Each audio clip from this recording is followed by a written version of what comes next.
todos. Vamos a hablar hoy del cisma de 1054.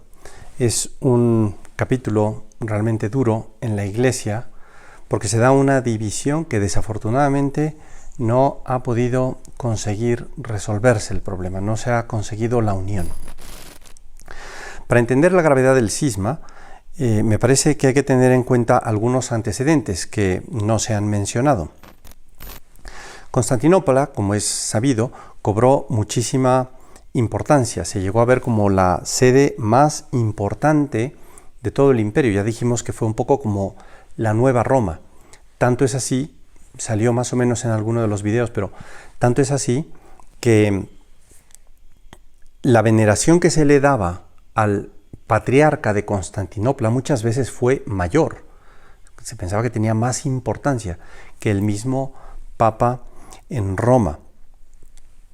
Ahorita no se nos ocurre, pero entonces era de tal importancia la sede que el patriarca, insisto, cobraba muchísima importancia. Ese patriarcado tenía una autoridad muy grande, tenía una jurisdicción sobre todos los territorios del Imperio Bizantino, a excepción de los otros patriarcados, que eran Alejandría, ¿no?, en Egipto, Antioquía y Jerusalén, una sede primordial desde la venida de nuestro Señor Jesucristo, desde que se fue nuestro Señor.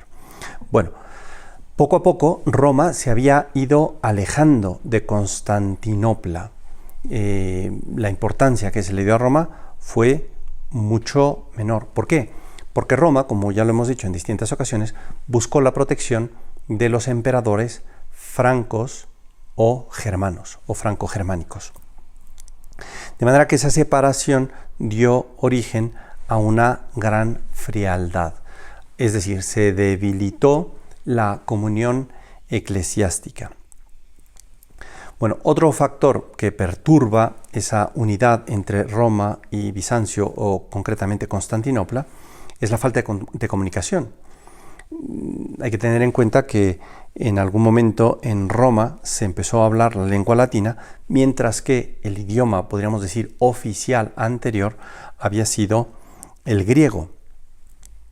Desde finales del siglo III se introdujo el latín en la liturgia, de manera que ya en el siglo IV la liturgia es latina, mientras que del otro lado es griega. Esto se dice fácil, lo que pasa es que a la hora de traducir muchas cosas relacionadas con el dogma, no se entendían del mismo modo. No sé, por ejemplo, pues para ir a la centralidad del dogma trinitario, pues no es lo mismo decir tres personas que tres sustancias. Esto me parece que ya lo dije en otro momento. Tres personas es un modo de entender. Tres sustancias querría decir tres dioses. Lo que pasa es que la traducción entre sustancia y persona es prácticamente equivalente en los dos idiomas, en las dos lenguas. Lo que pasa es que luego hay que ver a qué se están refiriendo con esta palabra en este lugar y a qué se están refiriendo con esta otra en este otro lugar. En fin, el caso es que entre Oriente y Occidente se suscitaron una serie de suspicacias. Otro punto fue las diferencias disciplinares de los ritos. En algunos lugares se permitían unas cosas, en otros no se permitían ciertas cosas, ¿verdad? Y eso contribuye a acentuar la desconfianza recíproca, ¿no? Es que en Roma hacen esto, eso no está bien visto. Es que en Bizancio hacen esto, eso no está bien visto. Bien, bueno, también tuvo lugar la controversia iconoclasta, ya hablamos de ello en otro capítulo. Se agravaron las cosas también en otro momento con el monofisismo, otra herejía de la cual ya hablamos. Ya se dijo también que el emperador se imponía fundamentalmente en Bizancio. En Roma, el Papa había conseguido muchísima autoridad. En Bizancio, el Papa no tenía mucha autoridad, de manera que quien tenía autoridad era el emperador. Cuando el emperador le pidió un apoyo temporal al Papa y el Papa le dijo, oye, perdóname, pero yo no me meto en eso, bueno, pues León III decide tomar represalias contra Roma. Ya mencionamos también la cuestión de los búlgaros, como estaba en territorio, digamos, del Patriarcado de Constantinopla, ¿verdad? Pero ellos le piden ayuda a Roma. Bueno, pues eso puso más tensión. Hablamos de Focio. Focio era el patriarca que había destituido al otro patriarca, Alejandro, en aquel momento. Bien, bueno, y además, por si fuera poco, Focio había lanzado una acusación contra Roma. Decía que Roma no había respetado el dogma. Ya lo dijimos. Era la cuestión famosa del filioque. Filio quiere decir hijo, que quiere decir y. Del Padre y del Hijo, decimos nosotros en el credo, mientras que ellos decían del Padre por el Hijo.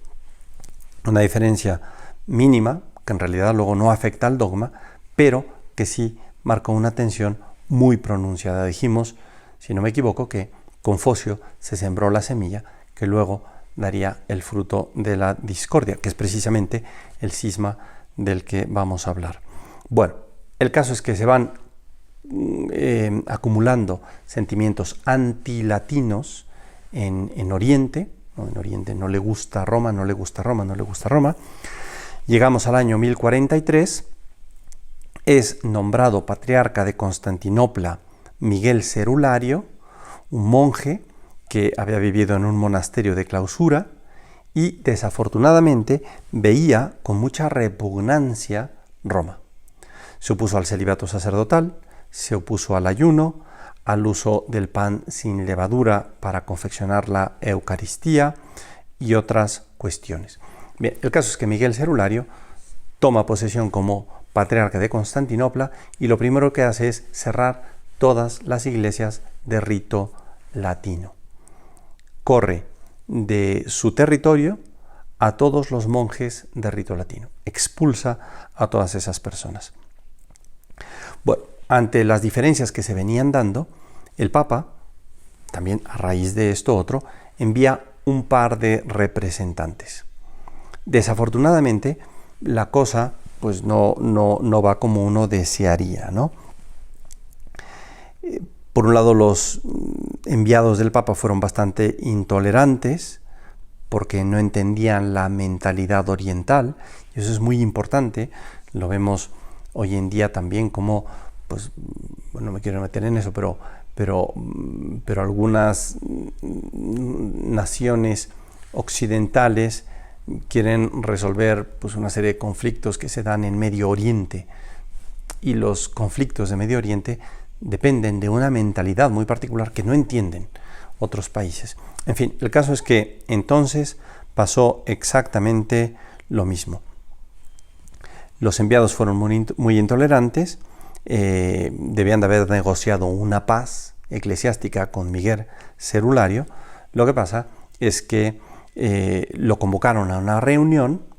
Miguel se negó a asistir a la reunión y los legados papales dejaron sobre el altar de la Catedral de Santa Sofía un documento con el cual excomulgaban a Miguel Cerulario.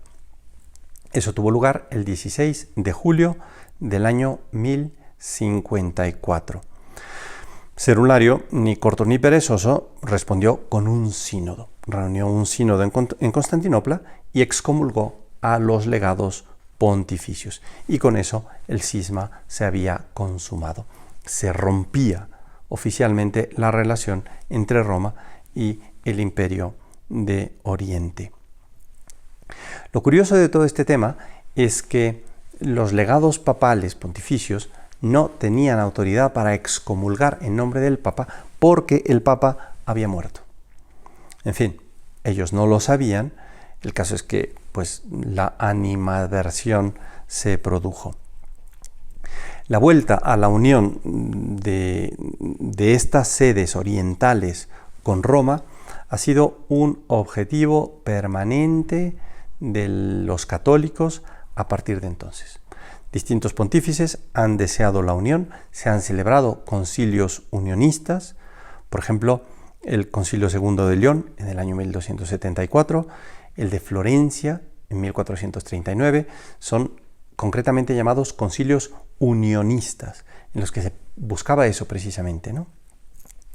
Pareció que en el Concilio de Florencia se había conseguido esa tan anhelada unidad, pero realmente no fue así. Luego vino la caída de Constantinopla en poder de los turcos, la desaparición del Imperio Bizantino en 1543, y aquello puso fin a los deseos de unidad.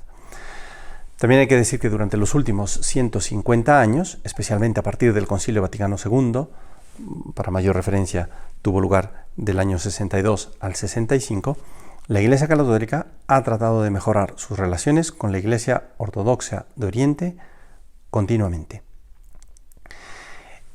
En este momento, las dos tradiciones, la oriental y la occidental, reconocen la validez de sacramentos de unos y de otros. Lo que pasa es que ya las iglesias orientales se han desfacetado, o sea, no son una sola. Mientras que aquí están los católicos y el Papa, pues por allá hay distintos patriarcas con distintos ritos y todos ellos separados de la sede de Pedro, o no bajo la autoridad del Papa. Bien, pues eso es el cisma de 1054. Lo que pasa es que llegados a este punto, a mí me parece que valdría la pena hacer una aclaración.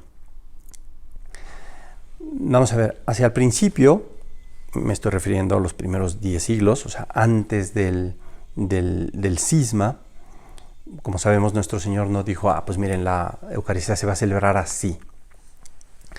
De manera que fueron creciendo una serie de modos de celebrar la Santa Misa, también en distintos idiomas.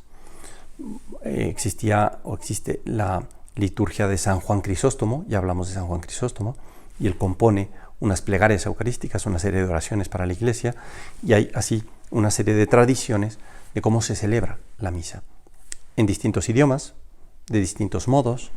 No sé, pues unos se persignan 1, 2, 3 veces, unos echan más incienso, otros menos incienso, otros les gusta ir siempre con las manos juntas, otros utilizan más colores, menos colores.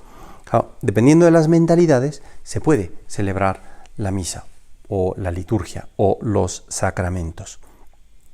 De manera que, hablo del siglo 6, 7, 8, 9, 2, 3, se tienen distintos ritos o modos de celebrar la misa. Y todos ellos fueron católicos. De manera que todos estaban unidos al Papa. Se dieron los ritos, por ejemplo, armenio o caldeo, copto, sirio, maronita, griego, ruso, que fueron creciendo. Todos esos ritos, de alguna manera, reflejan la riqueza que el Espíritu Santo ha querido para manifestar el misterio divino. Que veamos distintos modos de celebrar la misa, distintos ritos, es el término correcto, distintos modos de vestirse los sacerdotes o de construir iglesias, de alguna manera, insisto, refleja la riqueza de el misterio, una variedad que nos ayuda mucho. Por otro lado, a raíz del cisma, sucedió que tenemos la Iglesia romana y las orientales, ¿no? Sucedió que Cerulario y sus seguidores dijeron que Roma estaba en la heterodoxia, eran heterodoxos, o sea, estaban fuera de la doctrina. Y se llamaron a sí mismos ortodoxos. Orto viene de recto, doxo, enseñanza, recta doctrina. Y ellos se llaman a sí mismos ortodoxos cuando en realidad ellos estaban fuera de la Iglesia. Por el cisma se habían sesionado, se habían cortado, se habían separado de la Iglesia. De manera que las así llamadas iglesias ortodoxas están separadas de Roma. Lo que pasa es que las iglesias ortodoxas son, como lo vengo diciendo, griega, armenia, rusa, copta, etc. Entonces, esas iglesias que se separan de Roma y se llaman a sí mismas ortodoxas, luego se dividen, cada una, podríamos decir, respectivamente, en dos.